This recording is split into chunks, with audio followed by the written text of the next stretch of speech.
Hey folks, welcome back to the Portable Gamer. Welcome back to American Truck Simulator. And we are in Astoria, Oregon right now, which is the northwesternmost corner. It's as northwest as you can get in the Oregon DLC.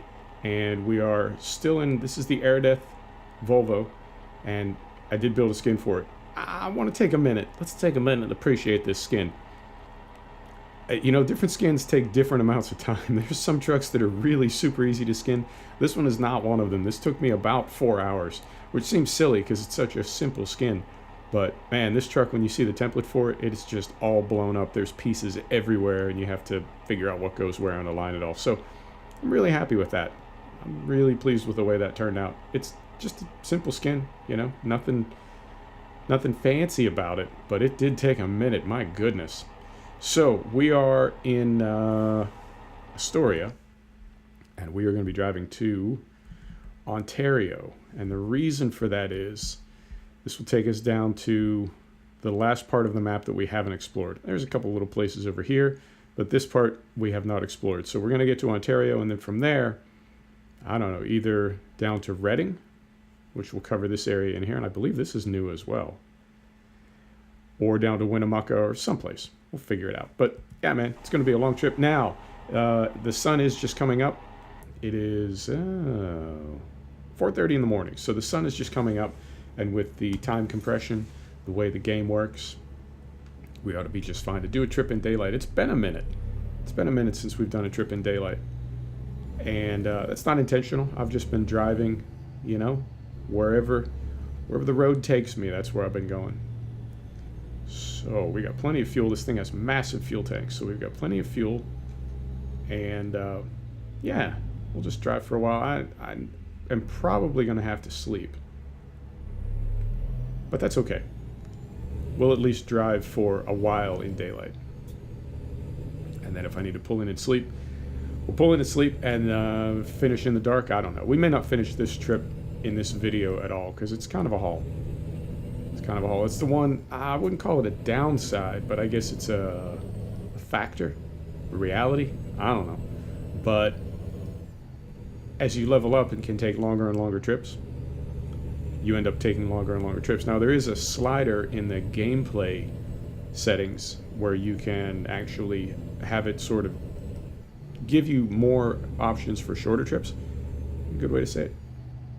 Try to look over here. You can't really see it. On the way up here to pick up this job, well, let me finish one thought first. I do that too often. There is a slider so you can have it generate more short trips if you want, even though you have access to long trips as a higher level driver. But I don't know, I'd leave it in the middle, somewhere in the middle. And the other thing that I just interrupted myself to try to tell you is on the way up here, there's this fantastic drawbridge. It's like it's not an old school drawbridge like a castle with a moat. It's it lifts the whole horizontal section of the road surface with a couple of big counterweights. It's very cool, and it's very slow. It's animated. It's really cool. I love those sorts of details, and I think it has to be a tremendous challenge for the developers because the real world is pretty slow. You might end up waiting at a drawbridge like that. You might end up waiting for 15 or 20 minutes. Well, depending on how you get your game on, 15 or 20 minutes might be the total length of time that you have for like a little quick gaming session. You know, you're married with kids or something, you can't game for hours and hours at a time. You gotta like do stuff, take care of your kids and your family and so forth. So maybe you only have 15 or 20 minutes to just do a little quick trip. And you can't spend 15 or 20 minutes of it waiting for a drawbridge or sitting in traffic or a lot of other things. So I feel like the developers have to really kind of plan carefully to give this game... Oh, here it is. Fantastic. I thought we were going around the other way. This is the drawbridge, yo. Oh, this is fantastic. I wonder if this thing triggers so it's always down when you get to it, because it's like the past 3 times I've come here, it has been down or up or whatever. Closed. Oh, this is awesome. So those are the counterweights. And where's the traffic? Yeah, there's the bridge deck in the center there coming down. and those are the counterweights going up. Oh, that's fantastic. I'm really glad you got to see that. I thought we were going a different way for some reason. Maybe there's two of them. But, oh, good. That kind of makes my day. I guess there's only one of them. So, yeah, man, you can see the whole thing is very stately and very, whatever. But the fact that this has been triggered 3 times makes me think that the code sort of sees you coming and tees this bridge up so it's always active when you get to it, even if it's finishing up as it was when we got here. But you know what I mean. That you get to see some action on the map. So yeah, I have a lot of appreciation for the developers for the goal that they have of keeping the simulation realistic, but not so realistic that it just becomes work. You know, that's got to be tough to do. And then on top of that, knowing that there are different ways that people play this sim. Some people are casual players, very sandbox. Some people are really like dead serious about their trucking. So good on them, man. Oh, that's cool. Glad you got to see that. So yeah, man, it is Friday for me. You will see this on Saturday. It's been a hell of a week. I don't know, man. I don't know. I mean, I say all the time, I don't talk about politics on this channel, but man, there is some tension in the United States of America right now. And I'm not taking sides. I don't have any type of political affiliation, but I can make the observation that, good Lord, it is tense in here. People are very angry. And somehow everybody is feeling ripped off simultaneously. I don't even know how that's possible. But it's like everybody is feeling like they're getting a raw deal at the same time. Everybody's feeling like the other side is getting a better deal than they are. But they're all feeling that way at once. I don't know. Maybe that's just one of those human condition things, and everybody always feels that way, and we're just vocalizing it more. I don't know, but man, can't we all just get along? It'd be great if everybody could just get along. I think legalized marijuana would be a big step toward that, even though I personally do not partake. I think sometimes we need like plant misters full of that stuff, just scattered around the country, and you see 2 people starting to get fired up, you just pick up your little plant mister of THC and give them a little spritz, give them a little spritz right in the face, and there you go, buddy. Yeah, let it kick in. And then, I don't know, we'll make empanadas and, I don't know, listen to Marcus Miller. We'll do something other than argue, but it's like all people want to do right now is argue. Okay. But it rubs off, and even though I'm not arguing with anybody, it rubs off. The tone in the country right now is very, very angry. There's another one of those texture errors under that trailer. Huh. So that's been, I don't want to say it's been taking it out of me, but it's been, it's a very pervasive mood. I think it might have something to do with the midterms that just wrapped up. So that has been part of my week. What else? It's cold now where I am. It's officially cold. It's going down like into the 30s and high 20s at night. It's not winter yet, but it's cold. And it's weird because I like the cold, but I like to be fully cold. Like, I love living up in the mountains. I've been fortunate enough to live in Colorado and Wyoming, Montana, up in the mountains in Northern California. I love being above like 6,000 feet is where I get happy. Anytime I'm higher than 6,000 feet, I just start to feel real good. And I don't mean like climbing a mountain. I mean like my apartment is higher than 6,000 feet. And again, I've been lucky enough to live up in the high country several times. Many times, I guess. Yeah, now that I think about it. But either way, and it's very cold in those places. And I love it. I have no problem with that at all. But that's all the way cold.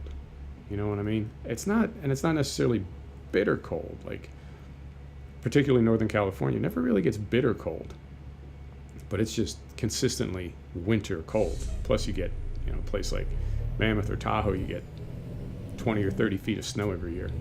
Fantastic. I love it. But you expect it, and so it's okay. And then in other places, winter is like, it's just sort of, like it just comes and gets you every night. Like, it's not really winter all the time. Like in the American South, it's never really winter, and it just gets real cold at night. So it's like all or nothing, you know. If it's going to be winter, I want it to be winter, and I want the snow, and I want the mountains, and I want to snowboard and ice climb and do all those things. And if I can't, then that's not really winter, but I still have to deal with the cold. Oh. But I will tell you, I grew up in Pennsylvania, and I started climbing. I started mountaineering and climbing in my late teens, early 20s, and I spent a lot of time in the Adirondack Park and the Whites in New Hampshire, Mount Washington, and man, Watertown, New York, up by Rochester and up around the Adirondack Park, it gets cold, man, like cold, like 20 below cold. They don't play up there, and it never really gets that cold in Northern California, so it's weird for me, like all the different climates and all the different ways that there are to be cold, if that makes sense. But it always struck me as kind of funny that it was so much colder not too far from where I grew up at not very much elevation, and then you go other places and it's tons of elevation. You're up in high mountains. It's really not that cold, but it's because you're so close to whatever that is. There's like it's not quite rainforest. It's not until you get up into Oregon and Washington that it becomes like the actual biosphere or whatever is rainforest. But they get that like that Alaska monsoon, the Pacific monsoon, so it's very warm, moist air comes down. It's why they get all the snow, but that also keeps it from being bitterly cold like it is in New England. So anyway, we seem to have drifted off topic a bit, but point is, it's cold here. It's cold. And I'm not liking that, and I don't know, man. It's just a lot of things. Holidays are coming up. Holidays are not my favorite time of year, not even close. You know, I'm not a people person, so that's a huge pain in the ass because everybody's all rushing around to like spend time with family and do the whole Christmas thing, and that's not really. I don't really have to do any of those things, so I can't really identify with what those people are doing at that time. And B, they're sort of goofy because they're all, fired up about whatever. So that's always kind of a weird time of year for me. And we got one more. Yeah, we got two more. So that's going to be a huge pain in the ass. Thanksgiving, Christmas, and then New Year's those are like the family and friends holidays, and I don't really do either. I don't really do the family or the friends, so. That's I'm always like what do you want to call it? What's the like the odd man out? You know what I mean? It's just not. People are like, what are you doing for the holidays? And I say, I don't know, avoiding people like you. And what? That's not the right answer. But that's only it's only another 4 or 5 weeks, and we'll get through that. So yeah, we got that going on. Things have been kind of stalled in sim gaming world. We've got let me slow way down here. We've got a couple new sims dropping, and then one's a DLC, and one's the new farm sim, and that's really all that's on the horizon. I think most of the big releases may be done till after Christmas, which is really after like January, February, because not a lot happens. In January and February, people ain't got no money because they spent it all, which I know from being in sales and marketing, people more or less shut down their marketing initiatives in January and February so they can do a lot of accounting, do a lot of housekeeping. People take vacations. People that work in sort of holiday intensive industries, which is really anything servicing retail. Once you get through the holidays, it's like, you know what, I'm done. I'm taking a week off, 2 weeks, taking a month off. So January and February is a pretty slow time for business, I've found historically. So I think that may be, at least on the retail side, why everybody wants to get their games out before Christmas so people can buy them and give them to other people or buy them for themselves, which is it's kind of a new thing I'm seeing. In the past, I don't know, like 5 years, 8 years. Is it the millennials? Is it the millennials doing it? Where people are like, I'm going to celebrate Christmas my own way by buying myself stuff. So it's a different world, man. It always is. Every year, every few years, the world just keeps on changing. Wheel keeps on turning, yo. So, and you know what? That's kind of fascinating to see. I don't know where you're at in your life, but if you're at a place where you can sort of watch the world evolve around you, it's fascinating. It really, really is. People, man, I love them. I don't love them. I don't love them like on an individual basis, but as a concept, people are fascinating, man. I could study them all day. Right. So it's going on 7 o'clock, so I think we can turn these off. Maybe not quite yet. Leave those on for a minute, and we're at about 15 minutes. Let's see how we're doing on time. We are going to have to sleep at some point. I don't think we can make this whole trip. I do want... It's keeping me to this side. Well, it's a 2-layer bridge. So even though it looks like we're on the wrong side of the road, I think we're okay. I hope. Yep, we're okay. So I think we're going to need to sleep probably in about 10 or 15 minutes, I hope. That timing would work out great. And at that point, I may call it. I've been in ETS, I've been kind of struggling. And I don't know. I don't want to push it. I don't want to push my luck. So maybe we'll get through the Dales. There we go. Maybe we'll get through the Dales and then call it. I don't know. Play it by ear. I don't mind doing... Oh, there goes my voice. I don't mind doing 30 or 45-minute videos. But I guess I realize I don't always need to, you know? So, and I know it sounds like I'm harping on this, and I'm not. I'm not, like, ill about it or anything. It's just, it's a fact, and it's an interesting thing for me to observe, but my views have, like, gone off a cliff. People have just stopped watching my videos. Nobody's unsubscribed me, but nobody's watching my videos anymore. And it's weird because I never really had a subscriber base, so most of my views were from, like, other people just finding my videos.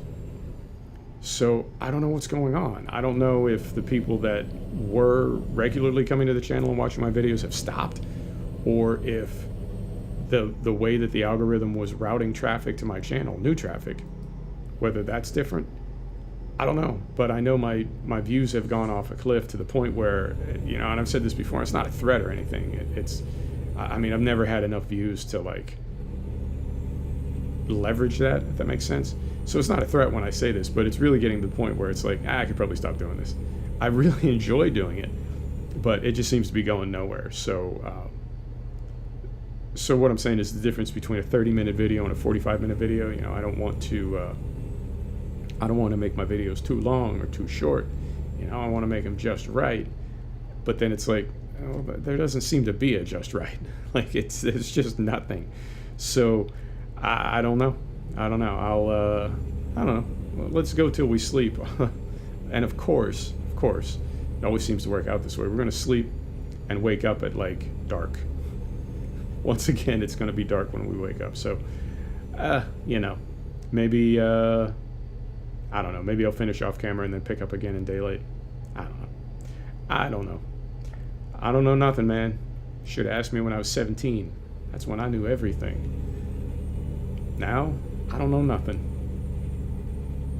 So, but I know I like these trucking sims, man. I really, really do. I really do. So, what else is going on? Skins. Yeah, I skinned this truck. I tuned up the skins on a couple other trucks while I had the studio open. The ETS truck skin studio. And that's about it, man. It's been a draining week, but it's been kind of a slow week at the same time, which is always, you know, it's kind of a weird combo. But so it goes. And I'm feeling like, I have to say, the DLC are getting more complicated. I don't know if I'm imagining that. I don't know what exactly is going on. I feel like well, SCS said they changed the game so it renders faster, and, you know, anytime you do something like that to make a game render faster, you don't necessarily want it to render faster. You want it to render at the same speed. So what you do is you speed it up, and then you add more stuff to it, and you end up at the same speed that you were at before. If that makes sense. But these new DLC, or at least this new DLC, seems to be more, I don't know, man. It seems to be more dense. Seems to have more stuff in it. I don't know. More roads.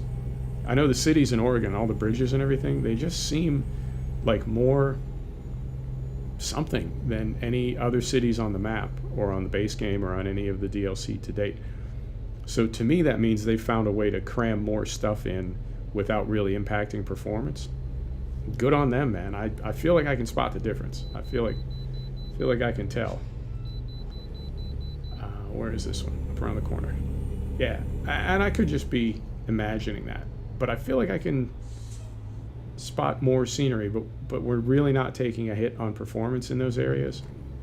So I don't know.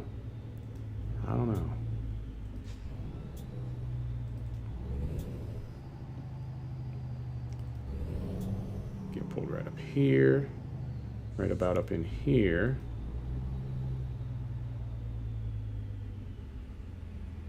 All right. Yep, there you go. Get her in the right gear. 70,000 pounds, not too bad.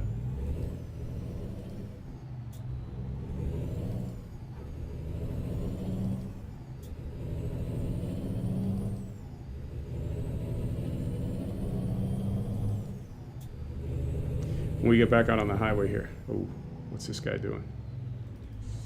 Is he rolling? He's rolling. I've found it is not a good idea to get caught at the end of a ramp. Sir, not a good idea to get caught at the end of a ramp stopped. So I try to time it, get a little head of steam there and make sure there's a gap. Usually works. Usually. You know what? I don't have a lot of contact or accidents in this sim. I like that. I think to me that means I'm doing it right. Maybe? Possibly. But oy, textures are a little ragged on that truck.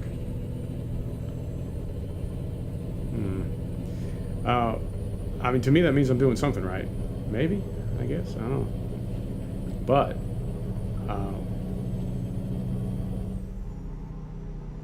that doesn't mean I don't feel the AI trying to get me. They're after me, yo. Right. Oh, cool. We're already in the Dales. Okay. I've been saying the Dales. I mean, I guess it could be the Dallas. It just seems odd, though. I think it's the Dales. I want to say I've heard that description before. All right. So he goes there. I go here. Beautiful. Now you come through here, depending on what direction you come through this town, whether it's from west to east as we are or east to west, you take a slightly different route through town. And coming through east to west, it's this like fantastic complex little deedly of lefts and rights and crazy turns and ins and outs. I like it. I don't think we're gonna do that. Yeah, I think we're going straight through. But I have to say, like, the first time I came through, it was dark. It was like middle of the night, and I was just trying to get to. I had tried to go from Medford straight up to Portland, and was having some game crashes. And this was like the week the DLC came out. Was having some crashes, so I drove around and drove. Whoa! Just realized I'm speeding here. Drove around and came through this town, through the Dales, and I thought it was amazing. I really, really liked that, the way it was set up. But, and again, that's that complexity that I was talking about. Like, it's, okay, we gotta sleep in 2 hours. It's that density of scenery that I feel like it's increasing. Maps just feel differently now. Or, I mean, it could be any number of things. I could just be imagining it for one thing. Could be that they've got a new creative director, new project manager. I don't know. Could be a lot of things. Right, so it says, we just got the notification that we need to sleep. And Trying to stay in my lane here. Stay in your lane, son. Just got the notification that we need to sleep. We're at 25 minutes. And here's a rest stop. So you know what? Let's be smart for once. Because I'm always pushing my luck. And you know how that goes. And I'm sure as long as this trip is, I'm sure we have plenty of time to get this delivered. So let's go ahead and stop down here. And I guess we could get fuel too. I'm sure we'll be okay, but why not? You know, why run the tank down to empty? Come on. Caught that green light when I was just in the wrong gear. Now, I'm going to go, I guess, wow, this is very realistic. This is exactly how American interchanges are set up, where you have a full fuel station on one side and a full fuel station on the other side. And it's possible that things are set up that way in other parts of the world too. I don't mean it's like the American way. I don't mean like that, but this is very realistic with 2 fuel stations and rest stops. And I guess that's what I'm talking about when I say realism. Like, they don't need to do that. If they just wanted to have a fuel stop and a rest stop, just to, you know, tick a box on the map, they could have one. But the fact that they would have 2, even though you can only use one, because that's the, I guess, the realistic way to do it. Does that make sense? Like, that's how it really is in real life. See if I can get through here without hooking the trailer. Right, so we'll go down here. Perfect timing.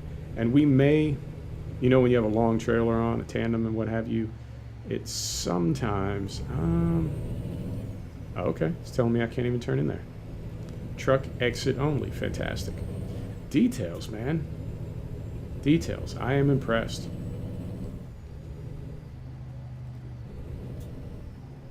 Truck entry. That's me.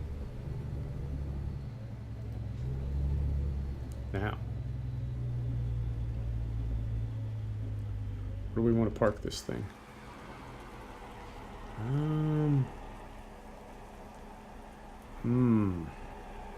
You know what? Let's do this. If it lets us.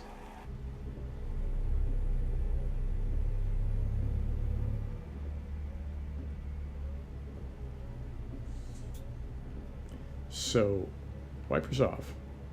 Lights off. Put her in neutral. Engine off.